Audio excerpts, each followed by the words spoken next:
Asato ma Satgamaya Tamaso ma Jyoti Gamaya Mrityurma Amritam Gamaya Om Shanti Shanti Shanti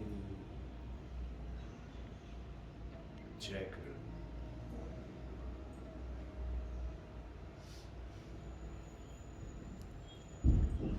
Today we'll talk about teachings of Jesus Christ. It is the Christmas time, and we'll cover, which was very famous. These are the lost teachings of Jesus Christ. These are not known. It's not there in the Bible. And there is a Sermon on the Mount.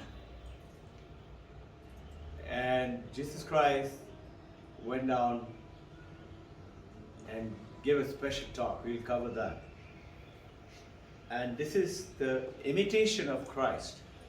This book is something with Kempis, who wrote this book. And Vivekananda considered this book, this is very old. Jesus Christ is 2,300 now. And this will be also about 1500 plus years old. Exact timing I will find it out. Vivekananda carried this book wherever he went and carried Ashtavakra Gita. So before we start off, we will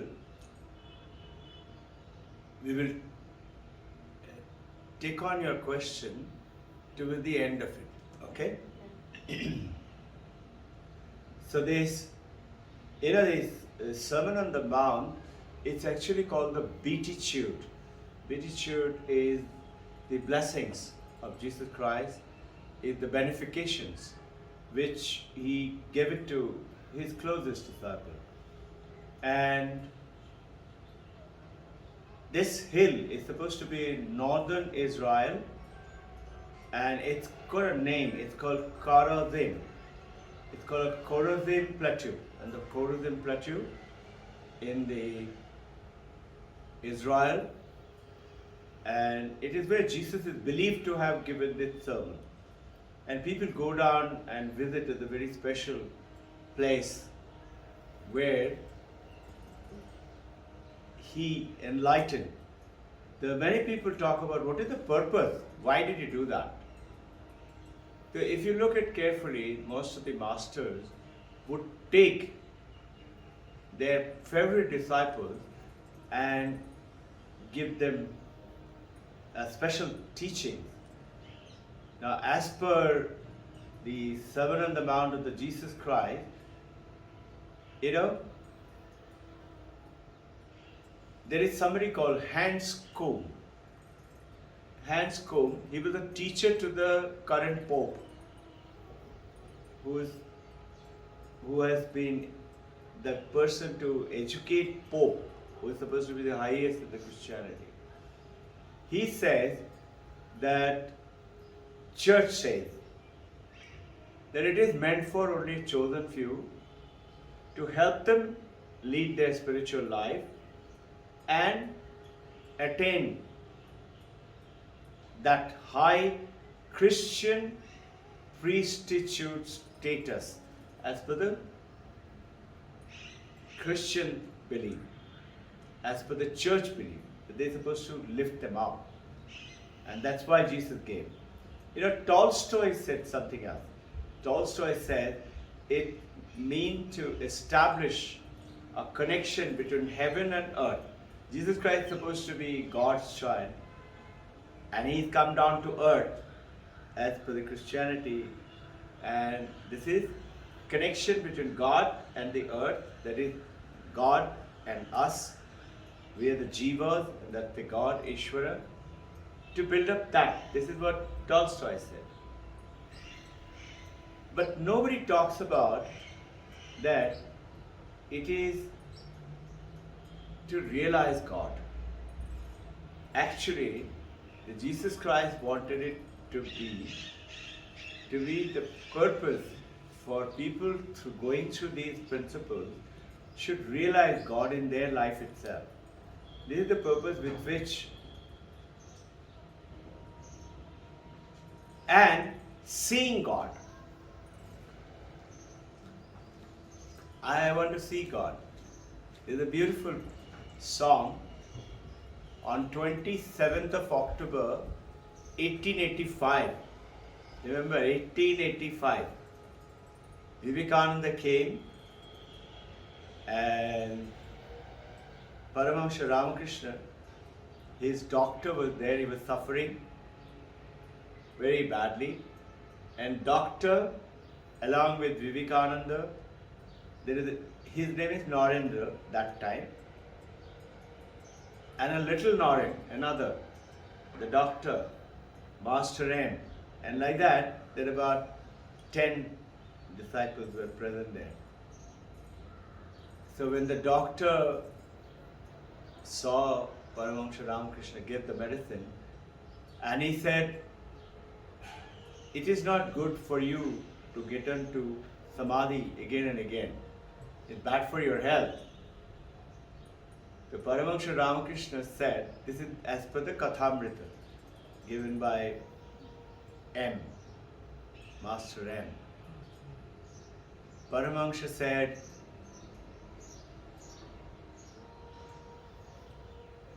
no, I don't get into samadhi. I don't get into samadhi. And as he started saying, he went into samadhi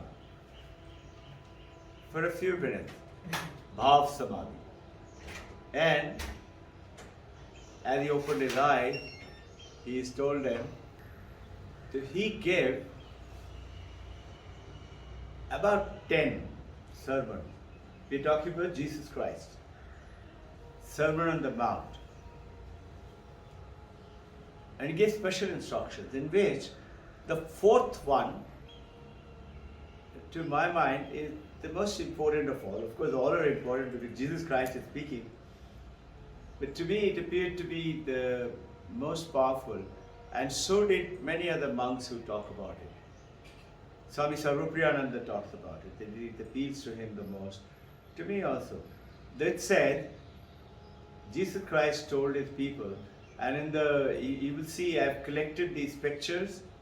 If you see our PowerPoint presentation, which Mohan sir and Irfan sir will help us out. You see these pictures, it's very beautiful picture, and how people sat down around him on the mountain peak.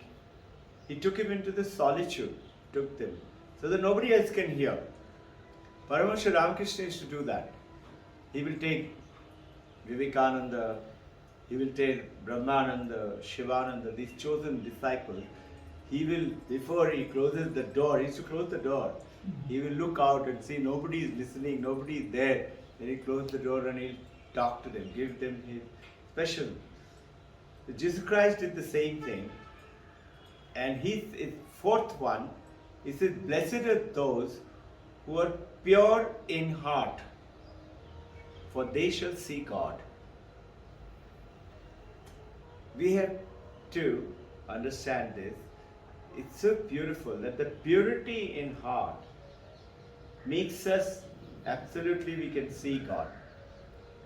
There is a beautiful song Swami Vivekananda sung that day when Paramahamsa Ramakrishna asked the doctor.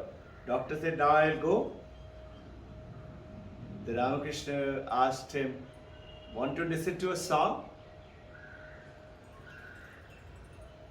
So the doctor said, the moment you start listening to a song, you go on to samadhi. It's not good for your health, body. He said it in Bengali.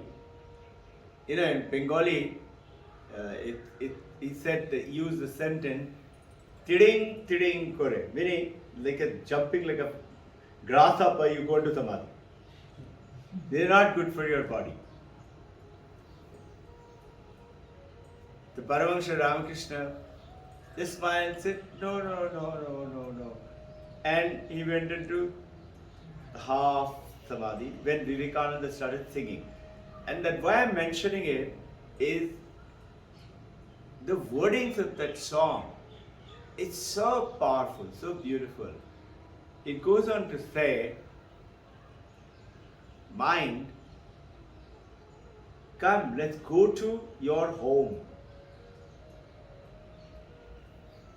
Why, like a foreigner, you're roaming around in this surrounding and searching for who's your dear and who's your pure, who's your friend, who's the one who you know, like a foreigner in this land.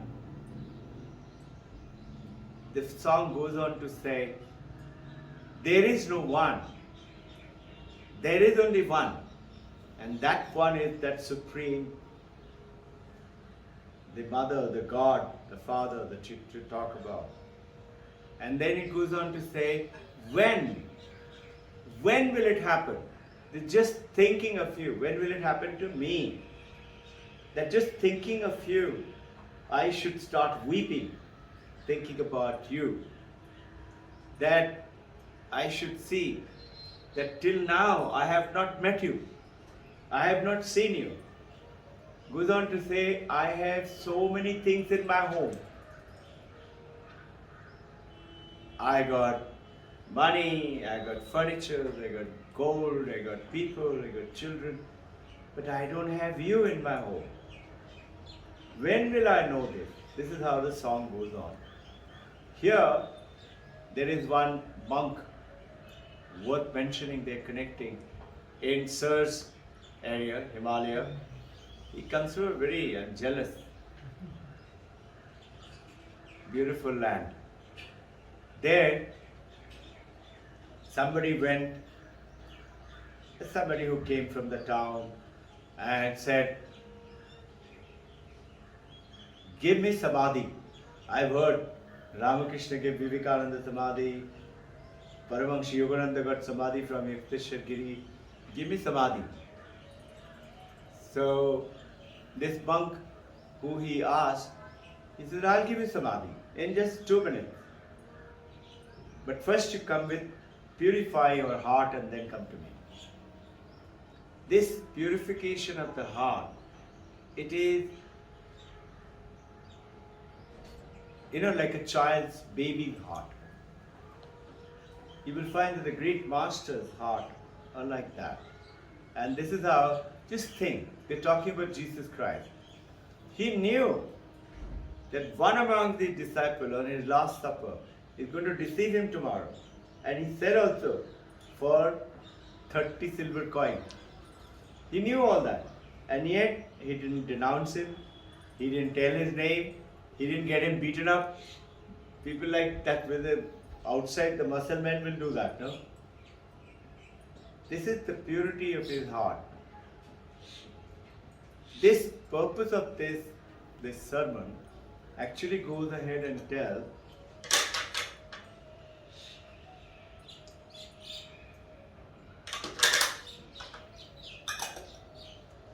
that in our spiritual life, there are many ways to fall down.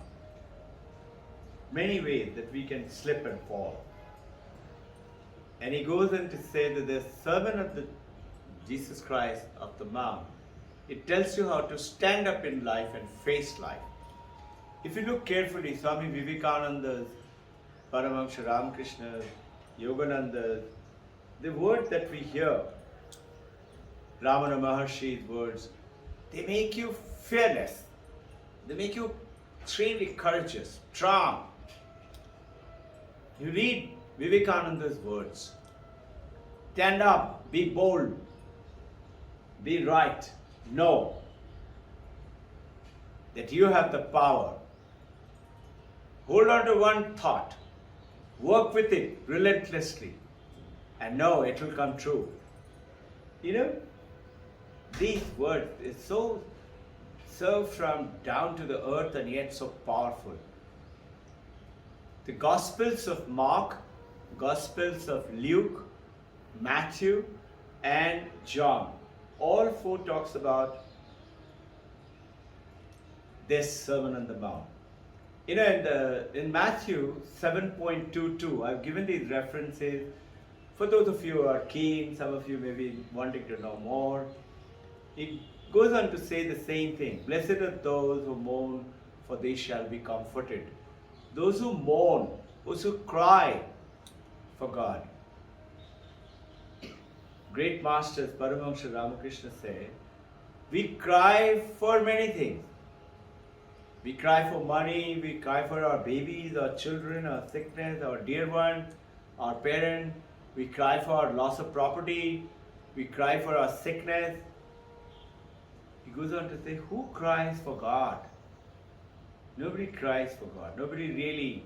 And this is what that song of Vivekananda talks about. When will I really cry for you? And will have tears. There's another statement.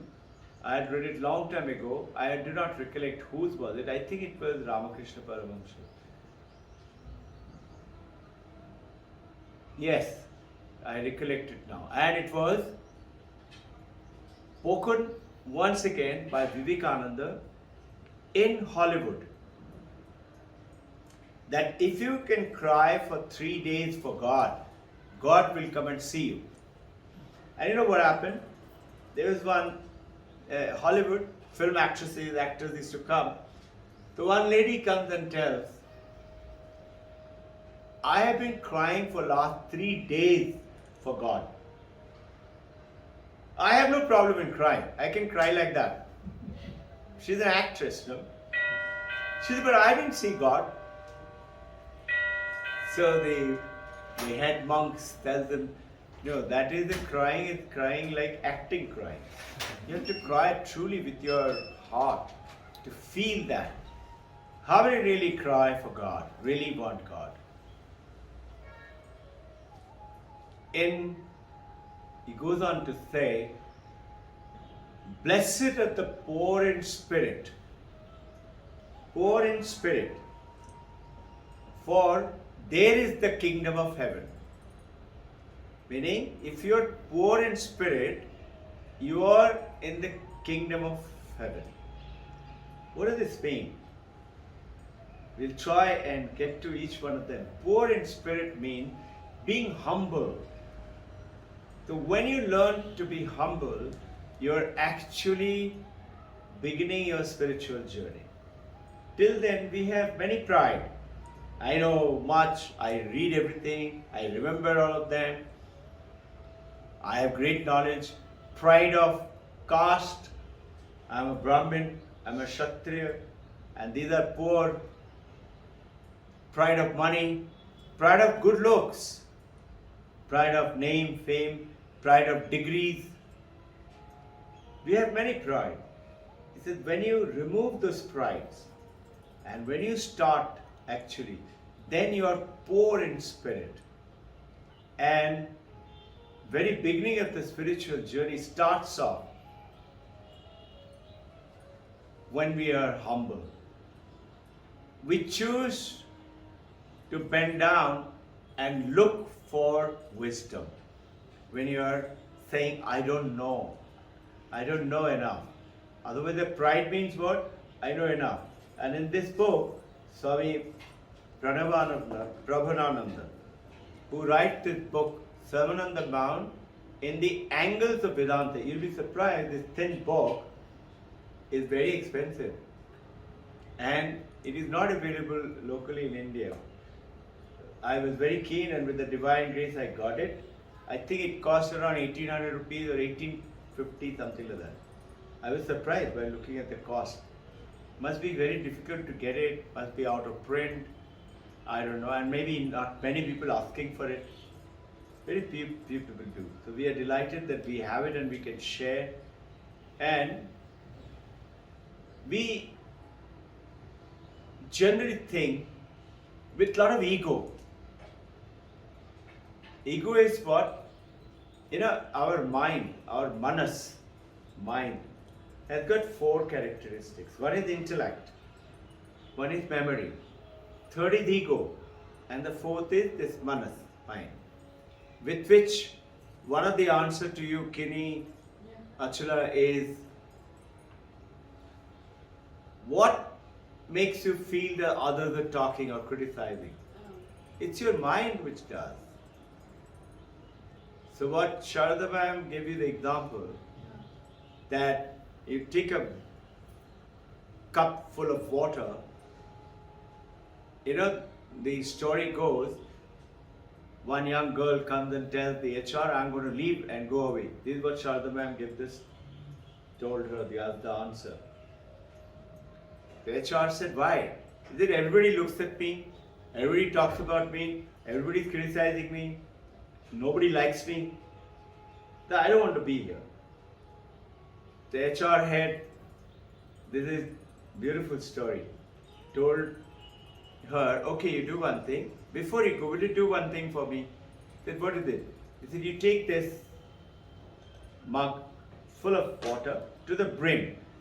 You go around the entire area of this office and come back. And it's a big office. Come back to me. Don't drop a single drop of water. That's your task. So she said, okay. And she paid total attention to the glove and went all around and came back. So he said, see, I've done it. Sir, I have not dropped one drop. The HR guy said, how many people were looking at you? How many people were smirking at you? How many people criticized you? How many people made a funny comment? She said, no one. You see what happened is, she put her mind into concentrating on that. Otherwise, what are we doing? We're looking like a monkey. Who's looking at me? Who's saying that? I'm looking great. Is that person looking at me? Where is he looking at me? This is how our mind is all the time working. Beautiful story, Sarada. Thank you, ma'am. So, this is the essence. We have to purify that mind. How do we do that? We have already talked about it. We will have to talk about it in order to keep on practicing, which is called sadhana. And which is, you remember sadhana chatushta? First is viveka. Know what is real, what is not real. What is not real, don't pay attention to it. And what is real, pay only that real attention. A beautiful statement Paramahansa Ramakrishna used to say, when you're really thirsty, and you have no water for days, when you see a little bit of water, it may be having a lot of plants on top, scum. You are going to drink it. He said you will remove the scum and like an animal put your mouth over there and lick it up. You will, if you're really thirsty.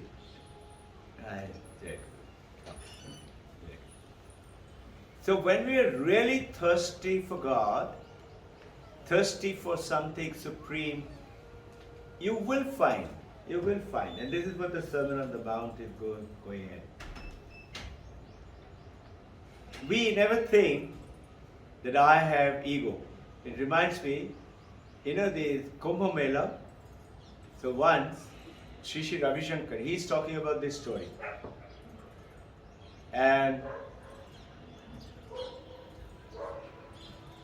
he was going around. That time he was young. He had gone for Kumbh Mela and he wanted to get some wisdom from one of the monks. So he asked one of the monks who was sitting with a lot of disciples, and he went to him. A lot of disciples must be a big monk. He goes to him and says, teach me something. I want to get wisdom. He said, you want wisdom? First, live for 6 months only on potato. Then you come to me. He says, somebody told him, sir, why eat only potato? He said, it will take you out your ego. So this so-called monk senior monk is telling, it will take you out of your ego. So one of the disciples asks the monk, "Sir, you have won your ego?" He says, "Me? I am the only one in this whole world who has no ego." So this is, most people think that I have no ego and everybody else has ego. The ego is actually not bad. Our mind is supposed to be called samsara. Samsara is because of the mind. The moment I put my mind, I put myself a name, I give myself separate from others, I am like that. And this is why the Vedanta talks about go beyond the mind. How do we do that? Viveka, discrimination. What is real, what is not real. Whereof, what is not real, detach from it. Leave it aside. Then, that third point, which has got 6, Shama, controlling of your mind. Dhamma, controlling of your senses. There's another song Vivekananda used to sing. In that same song, mind, go to your own abode, on your own home. Why are you like a foreigner roaming around here and there? And he says, like a guard, like you have guards around your home and property and in your offices. He said, have 2 guards in with great care. And they are Shama and Dhamma. Controlling of mind and controlling of senses. And when you do that, go to Uparati. Uparati, the moment you control your senses, your mind is getting focused. Utilize that mind not to go out into the world. If you look carefully, we are all the time going out. Our mind with our senses is going there, going there, going there. Either for fun, either for sensual enjoyment, or for scattering of our mind, or for getting money, property, learn something, learn a skill, learn education, whatever. We're going out. Whereas look carefully, Vivekananda is saying, did Isaac Newton go somewhere else to discover forces of gravity? Nobody knew forces of gravity. He saw an apple fall. He says millions of people had seen the apple fall before that. Nobody thought about it. He's the only one thought, why did it fall? It should have gone up. And he kept thinking, why? Why did it fall? Why did it fall? And this is what I keep asking all of us, ourselves, and especially the students. Focus your mind. And that focusing is the concentration, power of concentration. Whatever you do, you're walking around in your home, you finish your studies, and you want to take a half an hour break or 15 minutes break. When you're walking around, and you see a little piece of paper there, focus your mind. Don't leave it there like that. Pick it up, put it on the plate. So when you set the world around you clean, your world, which this jagat, this universe will come to you is clean, without hassles, without problem, without suffering, without sickness. And if there are still, there will be very little. You'll be able to get out of them. You know, the same statement that blessed are those who are poor in spirit, this is Jesus Christ's sermon in the Sermon on the Mount. For there is the kingdom of heaven, was given in 13th chapter, Sir's favorite, Bhagavad Gita, where Arjuna is asking Krishna, what is it that I have to do to get enlightenment? And Krishna answers him, various points. The first point is, he says, Amanittam Adam Nityam. Amanittam, it actually means that I am humble, I want to learn. I want something to learn. I'm ready to learn. when somebody in our discussions, argument, have you noticed? When somebody says something, look carefully, body language, other people. Look at yourself also, so you will purify yourself. You will see most people, even if they're saying like this, but actually their mind is saying like this. And they will come out and they will take a deep breath and start out, da da da da da da da, whatever they have in mind. So in the ancient time, I'm talking about 1400, 1100 years ago, when you went into a debate, they used to go for spiritual debates. When you go into debate, the rule of the ancient India was, in the Vedanta, that you have to first say every word that your opponent has said and ask him, is this what you said? And if he says yes, now you tell what is your point. Otherwise what is happening is, when he is saying, you're not listening to him. You're thinking, what am I going to say? The smartest thing, I'm going to shatter all his argument. You're thinking about what you have to say. You're not thinking what is he saying. So he may be going into totally a tangent and there's no learning value for anybody who's listening to it. It's just argument. It's just words in the air. You have to speak every word of it, what they say, and then only you come up with what you're saying. So that is amanityam, humble. I know you know, I respect you, I have shraddha for your knowledge. And let me see, do I agree with it or I don't agree with it? And then it goes on to say, Adam Nityam. Adam Nityam is false pride. Pride of knowledge, pride of beauty, pride of good clothes, pride of money, pride of car, house, property, and proud of my rank and position. That obscures the world for us. So there is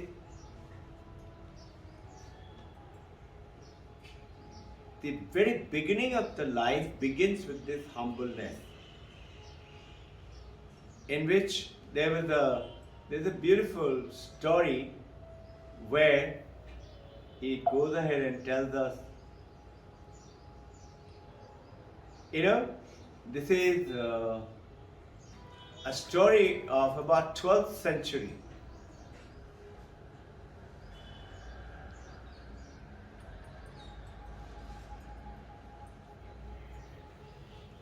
Prabodaya.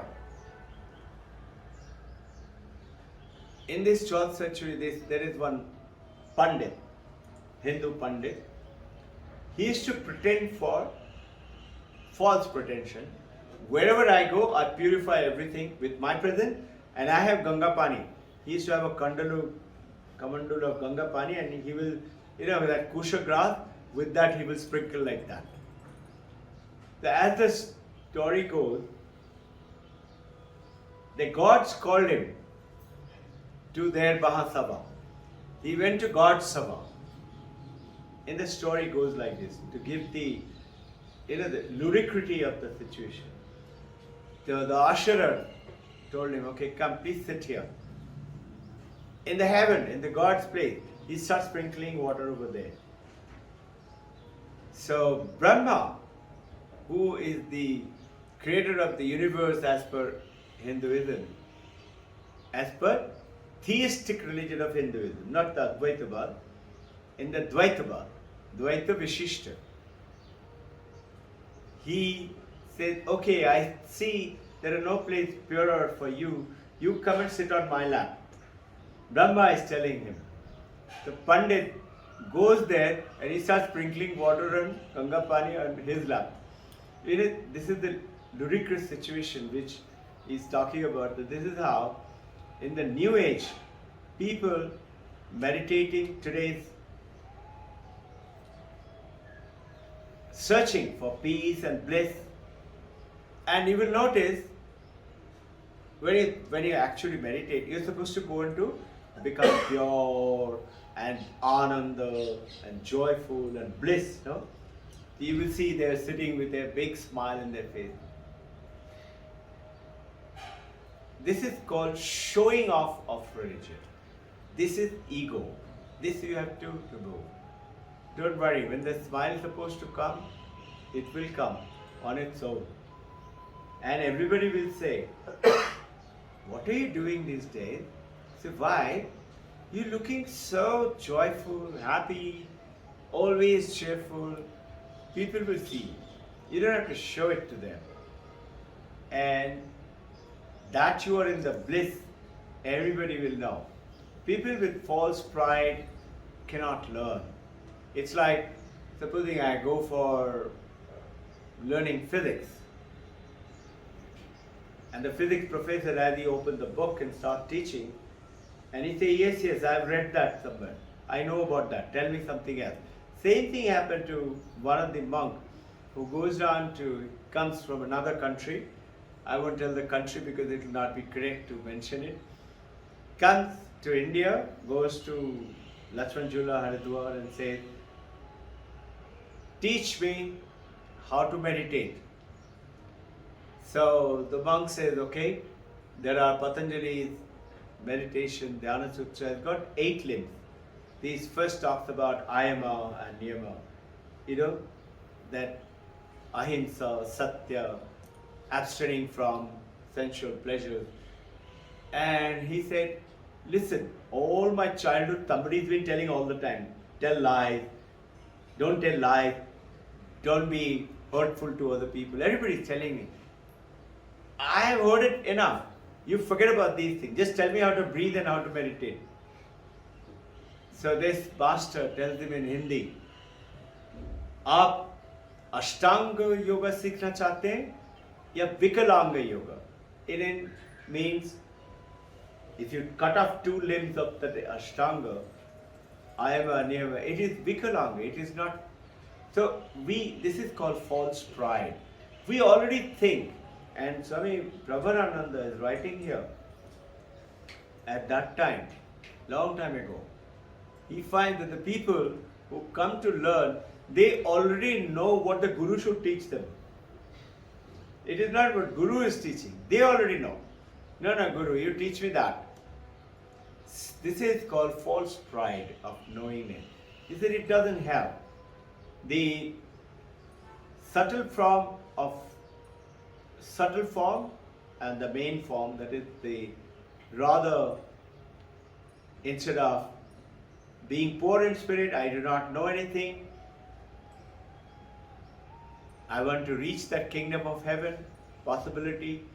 The subtle form is to show that I am great, I know a lot, I can talk to you.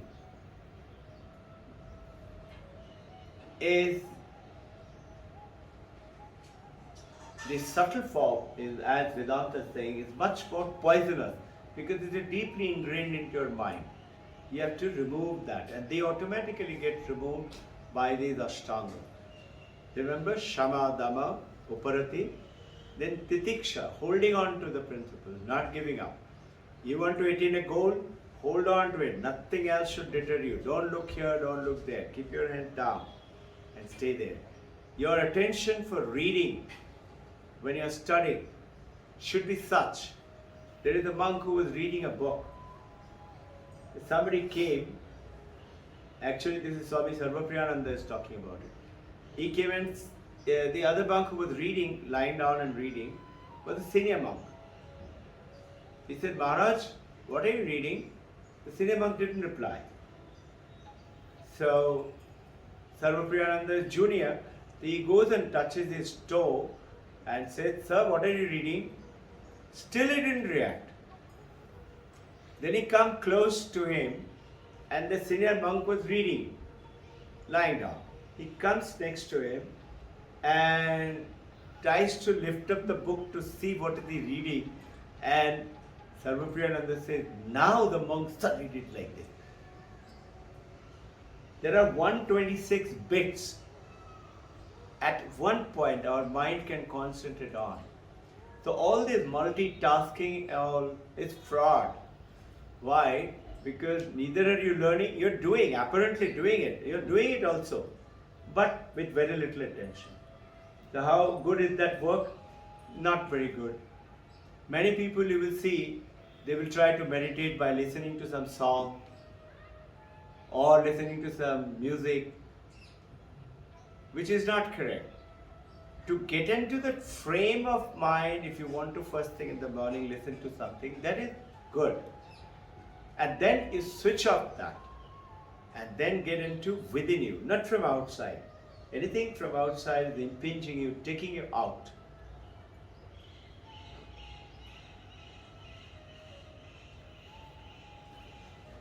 We have to transcend that. The blessed are the poor in spirit, for there is the kingdom of heaven. Being humble, we talked about. Being poor in spirit is to rising above this, which is called amanittam, adhamittam. Krishna has also talked about it. And there are different kinds of pride, which we talked about it. There is one gentleman goes down to Japan to learn Zen meditation. We have been lucky to go for the tea ceremony and a Zen garden. So there is, this gentleman goes to a Zen master and says, teach me Zen meditation. So as the Zen master starts telling him to make his mind ready, he said, oh, I have read that already. Tell me something new. He tells something else. He said, I have read that too. It's very nice. He's done some reading. As he starts to tell the third thing, but his Shraddha is lacking. What is he trying to tell? He is not ready to listen. As he starts to tell the third point, he says, I've read that too. So then master said, I understand. Let's start some tea ceremony. I've shared with you all before. Tea ceremony, they sit down, low down and give the cup. And the master starts to pour the tea. There's small cup. The tea comes up and it starts to spill, and master doesn't stop. And the gentleman who's come, he says, stop. Tea is spilling all over. And he's sitting in a very low, it must be coming near his feet. So the Zen master said precisely, first empty your cup, then only you can drink my tea. You and I have to, that being humble is, that is why in India and in Japan you will find you bend down. Look carefully. This recently that tsunami took place, recently meaning some time back. And in South, I don't know if you all know, a temple got uprooted. But there was a bamboo tree next to it, big bamboo cluster of tree. The bamboo tree, nothing happened to it. So the great master is saying, see, be like the bamboo. When the flood came, what did the bamboo do? What did the temple structure did? It can't bend down. It stayed and it uprooted it. What did the bamboo do? Bamboo bent down. The stump went off on top of him. Bamboo again stood up. And you know, in Indian marriages, in Hindu marriages, when you're getting married, when you're blessed to come into it, the mother-in-law and the pandit supposed to give you in a thali that rice grain with the husk and give it to you, a fistful of it, and give you durba grass and give you chandan tika with this finger. What is that meaning? That be like this rice grain, that is with the husk, it's not polished rice. That one fistful of rice, if you sprinkle onto the well-prepared land, it will produce tons of rice. So you come into this family and produce the tons of wealth. Second is the durba grass. Be like that grass. Have you noticed when you go around in a garden, that's they call Calcutta dub. It's supposed to be the best grass. Golf courses use Calcutta dub. Calcutta one special grass. When you walk, it bends down. And as you take your foot up, it again stands up. So this message of the false form of pride takes you out. Those of you who have swimming in the ocean, when there are big breakers are coming, if you try to stand, it will slam you.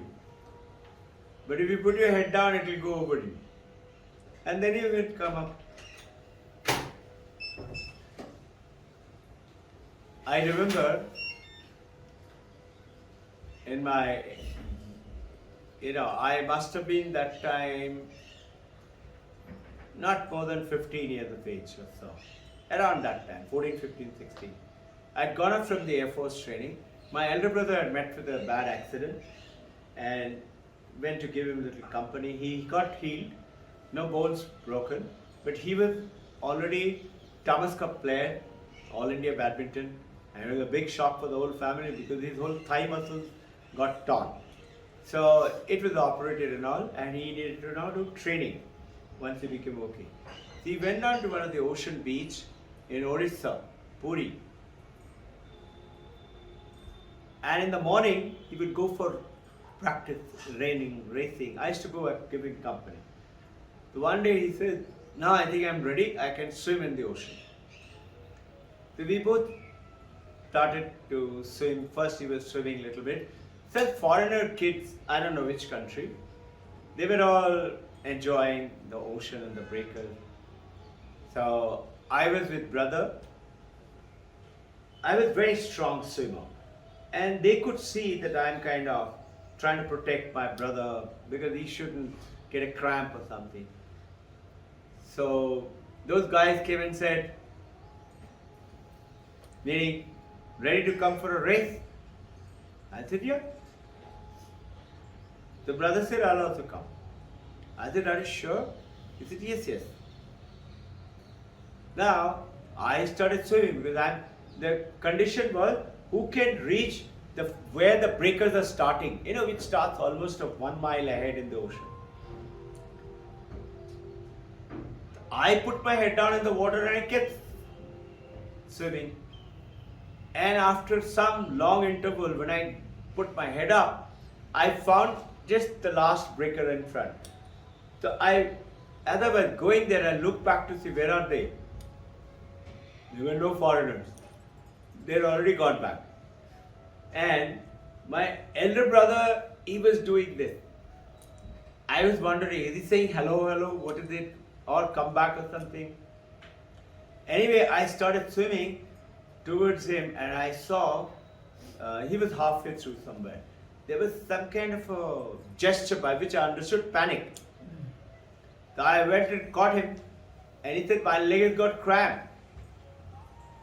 Anyway, I caught him and went all the way back into the beach. And my third brother was also there. He also jumped in. He also came in. He didn't come for the race. He also came in and he also picked up. He's also Olympic player, Arjuna Award winner, both of them, badminton. There, I was seeing that those two foreigners, they had the false pride. We know how to surf, we know how to do this. And we are simple, what do you call, Kalus, no? We just swam. So this, second thing is my elder brother, the moment he had the cramp, he had the presence of the mind to seek for help. So you and I should seek for help when in this journey and when we find that if something is not going off correct.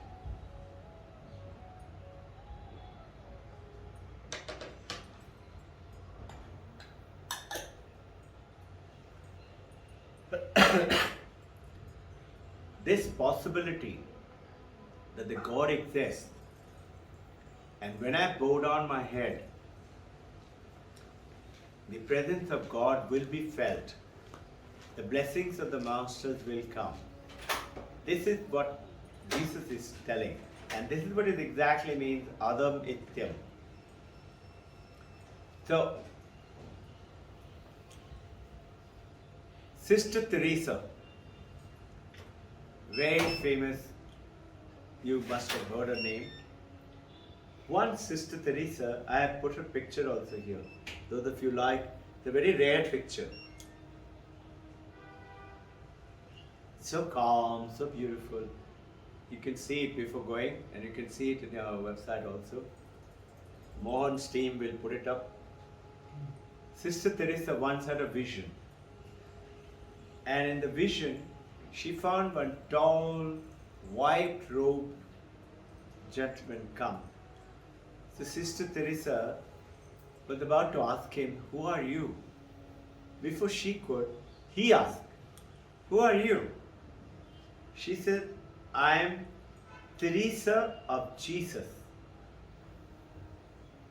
And then she asked him, "Who are you?"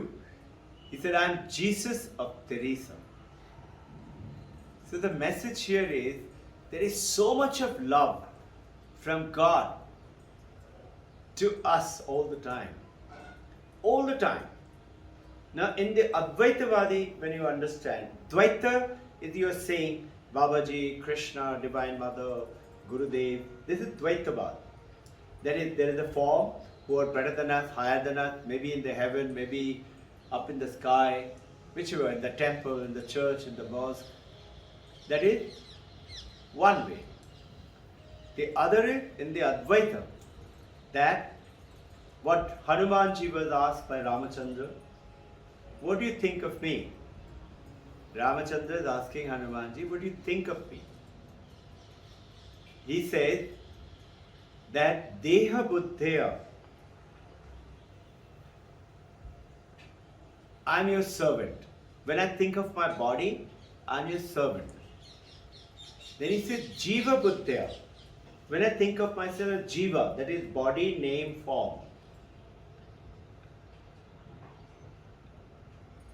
I am your part.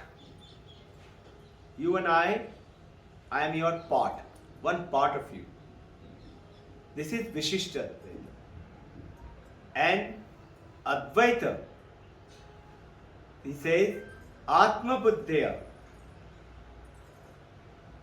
Tameva Aham. You and I are not separate. So this is what you and I need to understand, that how am I looking at it? And Hanumanji gave beautiful, and then he says, Iti me nishchaya buddhi. This is what the truth is, and I have no doubts about it. Iti me nishchaya.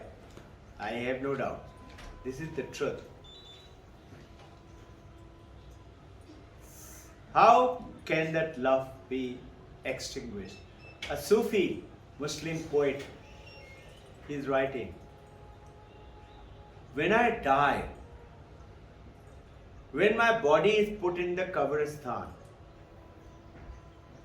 please bless me that I feel your presence even when I am dead and buried in the grass above my grave, which is touched by the wind, and the grass is swinging. It is your grace. When it rains, that I give me blessing, that I see that it is your blessings which is coming and touching my soul. A beautiful poem. As very grass in my grave, as it quivers with love for you, it's my love which is making it quiver and feeling and knowing your presence. There is human beings,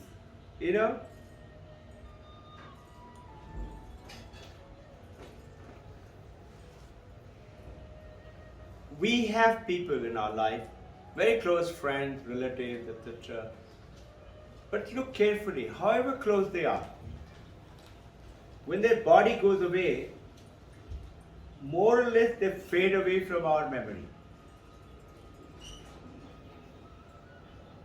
Think, you know your father's name, mother's name. Do you know your grandfather's name, grandmother's name? And if you do, how many of you know your great-grandfather's name and great-grandmother's name? Almost none. They faded away, gone. I often tell when I'm counseling parents,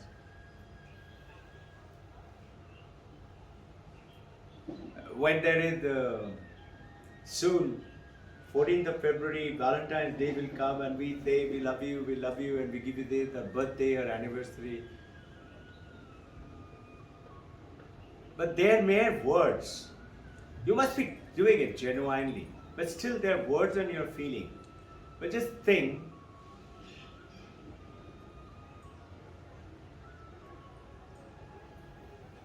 during the course, during the chore of life, every day, every minute, how many of us really look at each other with that intense love and affection? It's a matter of fact. That intense love and affection tends to fade away. It's understood, of course, I love you. It's understood. It is not understood. And then, when your husband dies, then you put up a frame of picture and put agarbatti and diya every day and cry, oh, or wife, oh, I miss you, I wish I had not.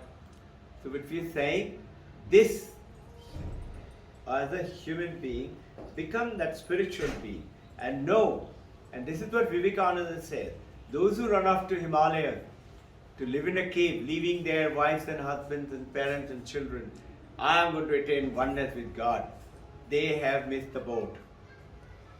And he said, those who plunge in headlong into the family and take care of the family and money and samsara, he said, they too have missed the boat and busy in enjoying properties and things like that.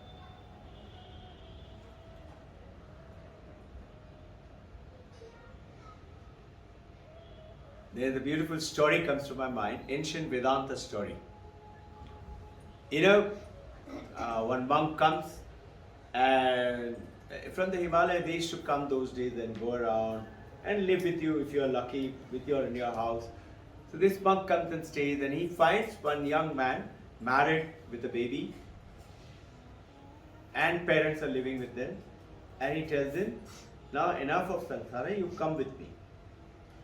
He says, sir, how can I come with you? My wife is there, I have to look after her. My baby is just born and I have to make sure that the baby gets training and faces life properly. What about my parents, my father and mother? I have to look after them. The monk said, okay, I will show it to you what Vivekananda wrote that song. That you are like a foreigner roaming around in this and you think they're your very own. Nobody is your own. So he said, I'll show you something. So when I come, get up in the morning tomorrow, I'll give you one tablet. You take that tablet, which will make you as if you're dead. You're not dead, but you will notice everything, hear everything, you will see everything. He said, okay. And you see what happened. So, he gives him the tablet.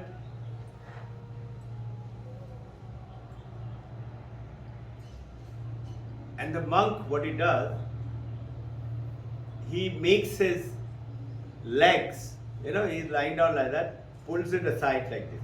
And the hands like that. Other side, hand, leg to the right, leg, hand to the left. He can't have any control on his body, but he can see and hear everything. He is not rigid. Imagine, one leg like this, one leg like that, one hand like this and one hand like this. So now, howling, crying, going on, everything. Oh, my beloved, my son, etc. Everybody's crying.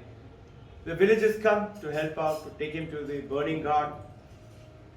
And then they find that they can't take him outside the house because the door is too small. So how to do that? Father, mother and wife, everybody says, why don't you do one thing? You chop off his hand, chop off his leg, it's alright. Now he is dead, no? So then he is listening and hearing everything.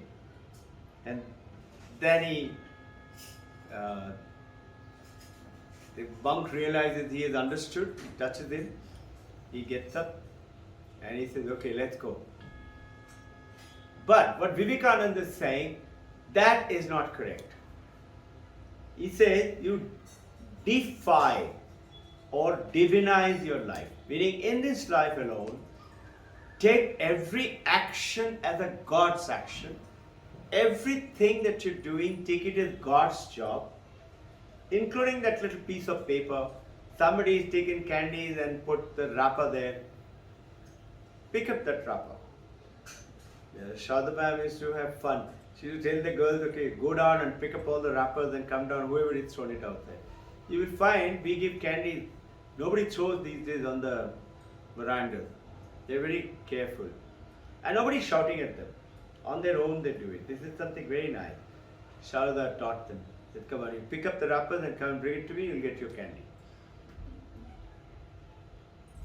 Everything that you're doing, see God in your husband, God in your wife, God in your children, God in your parent, God in that servant, God in that little plant, God in that little, including this little computer.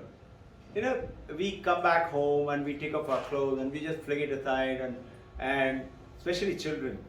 Yeah? And mother is going behind, hey, don't put it like this, put it properly, put it in the washing machine, something like that. Here, you need to understand this is God's work. Meaning that respect. When you look at it that way, you are understanding how to get that purity in love. That purity in love. Old Indian story of the demon king. You all have heard about Prahlada story. Hiranyakashipu, right? Once this story was being enacted, and it was Girish Ghosh had written down the play. He's the one who started off the Indian film. Started off from theatre, West Bengal, Maharashtra and Tamil Nadu. There are 3 places, a little bit in Orissa and some other places also. And Ramakrishna went to see the play, and he was crying like anything when Hiranyakashipu was torturing Prahlada. That there are 2 stories come to my mind. In one of them, some of the ashramas, they were enacting that play for a school, children. Children only were acting. So, Hiranyakashipu comes in and says, you say your God Vishnu is everywhere. Is he there in this pillar? Now this boy who was acting as Prahlada, he was very smart guy. So he was selected as Prahlada. He knew that actual Hiranyakashipu, which is another boy, is hiding not in this pillar but in that pillar. So that guy comes as Hiranyakashipu, is he in this pillar? And Prahlada said, no, he's in that pillar. So everybody started laughing on that because he's supposed to be everywhere, wherever he's supposed to. In Ramakrishna, he started crying. And so the writer is saying, why did he start crying? If you look carefully, when you and I get very deeply involved in a picture or a play, you and I, whether it's spiritual, heavenly, or something very intense, you also cry. That is, you get totally involved. So the commentators say that how can that love, which love? That Teresa's love for Jesus Christ, that love for the disciple, love for Prahlada, how can they ever go away? There's another beautiful song, I had given it to Sarada ma'am the other day. It's the same thing, it's a beautiful poem. That I am like the chakor. You know the chakor?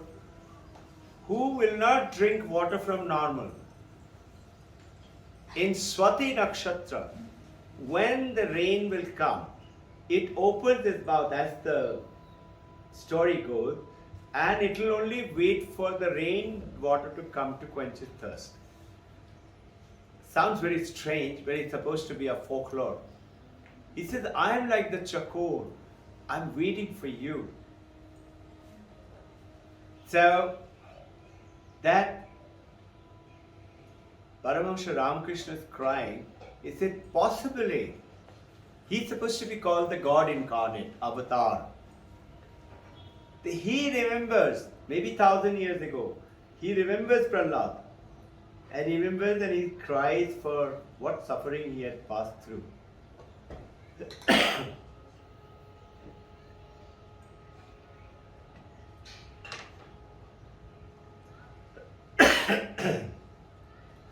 The God is weeping for him.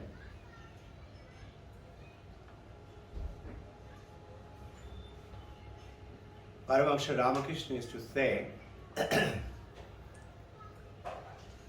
tie the knowledge of Vedanta in your anchal. You know, ancient India, Indian ladies in their sari, they used to put the chabi and they used to tie it like that. My mother used to do that. Now also they do. And my mother was very smart.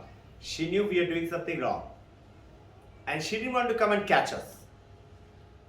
So what she would do, she will throw her anchal like that, which would make, we knew this is mother's keying, so we immediately would settle down. And she used to always forgive us like that. That anchal, he's saying, tie the knowledge of Vedanta on your anchal, and now whatever you want to practice, go ahead and do it. That's what we are doing.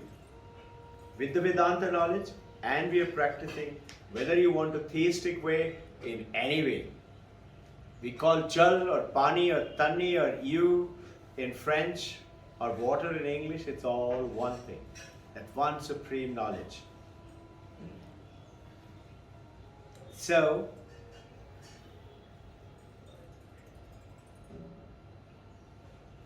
what is Vedanta saying? I am that consciousness. I am that supreme oneness. There is no separation. What did Hanumanji tell? Atma Rupena Tameva Aham. You and I are not separate. We are one. But Jiva Buddhya, yes, I am your part. And Deha Buddhya, I am your servant. Or friend, like Arjuna and Krishna, friend. So there is one Callan Trosson. He has written this book that we keep talking about matter. And we talk about consciousness. He said there is separation in the consciousness. People don't understand what is brain, what is mind, what is matter, Western world. They cannot understand how did the consciousness come. What do they say? They say epiphenomena. You know, if you light a candle, that candle will give heat and light. Just like that, the brain produces consciousness and mind. So the world is challenging Western world, prove it. And they have not managed to prove it as yet. And they say it will take us another 20-30 years. We will prove it. Right now we are, Vedanta talked about it thousands of years ago, that consciousness is one. Then all of us, there is only one consciousness. Advaita knowledge. We have a different mind, different body, different name, different form, different function. Everybody. In your own home, different. But everybody is one function. Example, remember ocean and the waves. Many waves, ocean. But when the waves become calm, there is no separation between the wave and the ocean. Wave becomes one with the ocean. What happened? The depth of the wave and depth of the ocean is one. When it was a wave, Jiva Buddhya, Deha Buddhya, we are limited to this. But when you become calm through the meditation, you get connected. You and the ocean has no separation. That is Dvaita Vishishta Advaita. But Advaita Vedanta is saying what? Think about water. Ocean and water is one. Wave and the water is one. Bubble and the froth of the water spray and the water is one. If I take away the water, there is no ocean. There is no river. There is no pond. If you take away the water, there is no wave. So you are who? You are that consciousness, which is water. a clay pot, famous Vedanta example. Everywhere in the pot is clay. So what are you holding? You say, I'm holding a pot. So the Guru says, all right, you hold the pot, you keep the pot with you, I'm taking the clay. You have nothing left. Consciousness alone is everything. Just like how to understand that how everybody got one consciousness. So see this light outside. Sunlight. It's falling on dirty something on the road. It doesn't get polluted. In Vedanta they say falling on a dirty pot where somebody has eaten food, some food is lying there, and lying in a clean pot also. It's sunning on both. But neither does it get clean, neither does it get dirty. Falls on a pitcher of wine, whiskey. It doesn't get drunk. It falls on pure holy water. It doesn't become pure. So you are that sunlight. And the other way to understand that consciousness is everywhere, everything. That's what you say, no? Ishvara is what? Anantam, infinite. Advaitam, only one. And Sarva Vyapi, everywhere. How everywhere? So we had talked about this before. I have about 10 minutes left. I'll quickly touch upon it. Desha Kala Vastu is the separation. Taittiriya Upanishad. Satyam Jnanam Anantam Brahman. Brahman, consciousness. How is it separate? Desha, space. Notice everything, anything, this computer, this me, I'm sitting here. I have a separation from space from that side to this side. I cannot be here as well as there. I cannot be here as well as there. I cannot be here as well as in New York. Separation by space. Kala, time. I cannot be here at this time and I cannot be present in another time somewhere else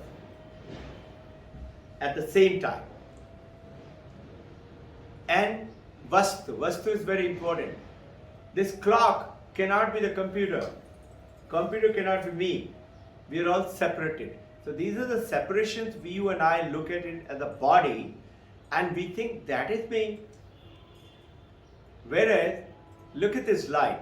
We all are here. The light is falling on us. You will go away. Light is not going to follow you. So when you and I die, our body is buried or burnt. Our mind, memory, ego, and manas all make a balloon and leave the body. Consciousness remains. Where? Wherever it was. Like supposing you build a tall 30-storied building. Before that building, there was space, empty space. Now the building has come up. Now you answer me, where is the space gone? In the space, the building has come up. Correct? Where is the space now? Let's see if you've understood Advaita. Inside the Where is it, sir? There itself. Huh? Space is there itself. Yeah. Good. Space doesn't go. Light doesn't go. Space is always there. Consciousness is always there. Light is always there. That is Advaita. It is there only. So somebody came, young guy came and told Gurudev, make me understand space. He said, see that mountain and here, this is space. He said, okay, that means the space stops at the mountain? He said, no. Space is there also. He said, but there is mountain. So he said, okay, you stay here for a month or 2 months, 3 months. I'll teach you what is space. So he said, first you dig up this garden and plant sunflowers. He planted sunflower, take care of them, and grew beautifully. Sunflowers grow very tall. Grew and everything is filled with sunflower and it looks beautiful. Big flowers, yellow. I don't know if you've seen. I used to produce them. They used to look very nice. One day, Guru tells him, can you see this was space in which you planted the seed? The sunflowers have come up. He said, yes, now it is filled up with the sunflower. He said, chop it all off. He said, what? He said, yes, just chop it all off. So, they look it so nice, just chop it off. He chops it off. He says, can you see the space? It is still there. It was still there. If the flower has come up, space hasn't gone. Consciousness remains with you all the time, wherever you go. And when you leave this body, the little mind capsule goes ahead and takes a little rest as per Advaita Vedanta. And as per Advaita, you take a rebirth again and again and again. Islam and Judaism does not agree with it, but you take birth again and again. But Islam and Judaism say there is a life after, that is the Jinnat ka door, Kaaba stone, no? Kaaba stone, he said there is the Jinnat door, meaning you're supposed to go to heaven through that door. Meaning there is a place after you die, there is a place. And in ancient India they talked about that, look, this consciousness is you. So when you see that consciousness in everyone, then you are poor in spirit and humbleness. It goes on to talk about many other sermons. Blessed are they who mourn, for they shall be comforted. Those who really cry for God, they will get the blessings of God. I will just cover to you just the wording. Blessed are they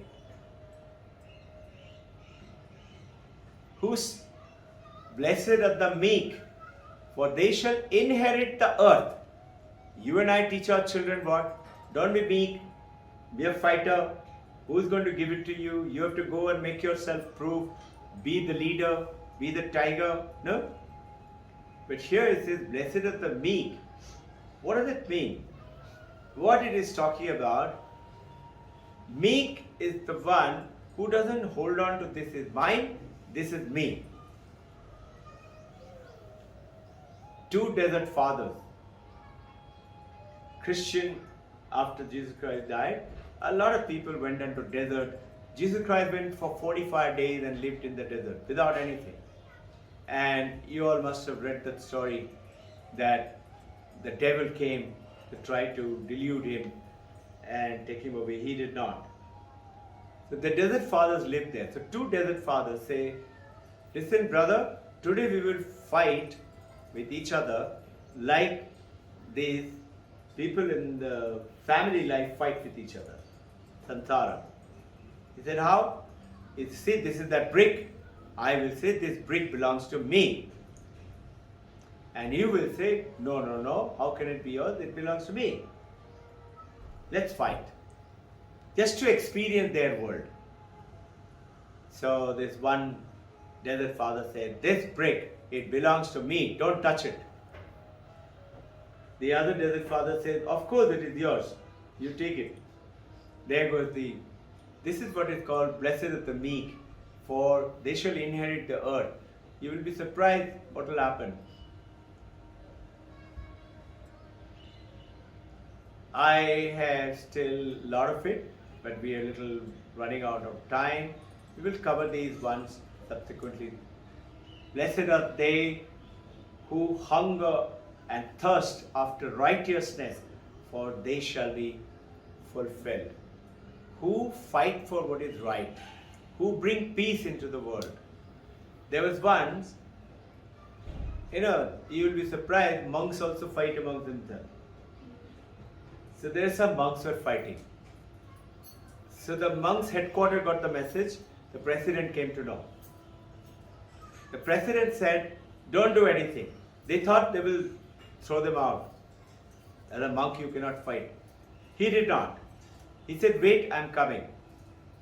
I will come there. So in one day's time he reached there. And he didn't call them. He didn't say what's the problem. Who's at fault. He didn't say anything. He just said, every day morning and in the evening, you will meditate with me for 1 hour every day. And strangely, within 3 to 4 days' time, Those people, their soul got elevated. And they said, what small stupid things we were fighting for. And this is alright. You want to say like that, do like that, go ahead. I'm okay, I'm with you. I'll help you. All problems resolved. And this is what the power of the diving within. We are diving outside. Whether money, property, relationship, or anything. We are always out. And this is the five senses. And this is why you close your senses. If you notice when we do meditation, we close our eyes. And when we do Omkar meditation, we close our ears also. And eyes. This to help us not getting those disturbing inputs. We have a lot to cover. I hope you enjoyed some of the Sermon on the Mount. I didn't know much of it till about a decade ago. When I started studying this, and the more and more I study, I find that each one of our spiritual leaders are so powerfully, messages for us. We should study them, understand them a little bit, employ them in our life. And you'll find a beautiful harmony will not only dawn, whatever things that you're wanting in your life, material things, that's what everybody is racing for. When you're not racing for them, those material thing comes to you. You don't have to desire, you go beyond the desire. You bring vairag, detachment. So see, the lotus flower is in the pond, it needs manure, it needs soil, it needs water. It has got everything there. But it is detached. Water cannot soil it. I don't know if you've seen, if you put some mud on that, it falls off. It doesn't spoil the flower or the petal. You and I need to be like that. Paramahansa Ramakrishna says,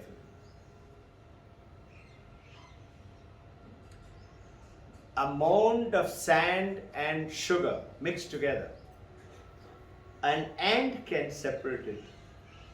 You and I can't separate it.